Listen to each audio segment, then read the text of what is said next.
नमस्कार मंडळी. कितीही थंडी असू देत, पावसाळा असू देत, म्हणजे कोणताही सीझन असू देत, इडलीचं पीठ जर तुम्ही असं भिजवलंत ना, तर तुमचं पीठ कधीच बिघडणार नाही. चला तर मग करूया. तर 3 वाट्या मी तांदूळ घेतले आणि 1 वाटी उडदाची डाळ घेतली आहे. तांदूळ मी रेशनचं घेतलेलं आहे. ते 4-5 पाण्याने छान धुतलंय. त्याच्यामध्ये 1.5 चमचा मेथीचे दाणे टाकलेत. भरपूर पाण्यामध्ये भिजत घातले. 5-6 तासानंतर अगदी बारीक असं मी ते वाटून घेतलेलं आहे आणि हा डब्बा मी त्याच्यासाठी केलेला आहे. त्याच्यामध्ये सगळं मिश्रण ओतलंय आणि एकदम छान असं फेटून घेतलंय. चांगलं अर्धा तास तरी फेटलंय. आता कडकडीत उकळलेलं एक टोपभर पाणी ओतलंय आणि रात्रभर एका गरम ठिकाणी मी झाकून ठेवलं होतं. बस त्याच्यामध्ये काही टाकायची गरज लागत नाही. आता सकाळी उठल्यानंतर फक्त त्याच्यामध्ये मीठ टाकलेलं आहे.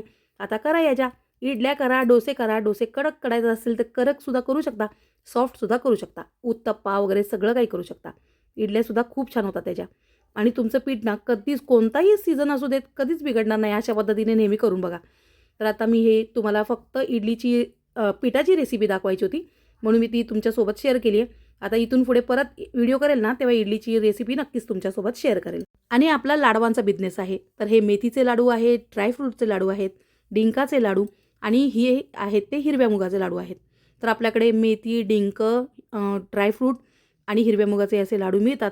हे सगळे लाडू शुद्ध तुपामध्ये केले जातात. जे गीर गाईचं तूप आहे ते आपलं देशी तूप, आणि ते आम्ही सेलसुद्धा करतो. जर तुम्हाला या सगळ्या वस्तू मागवायच्या असतील ना, तर वर दिलेल्या नंबरवरती तुम्ही मागवू शकता. आपल्याकडे दररोज ताजे ताजे 40 ते 50 किलोचे लाडू बनतात. चला तर मग बाय. आज माझ्या मुलाचा वाढदिवस पण आहे.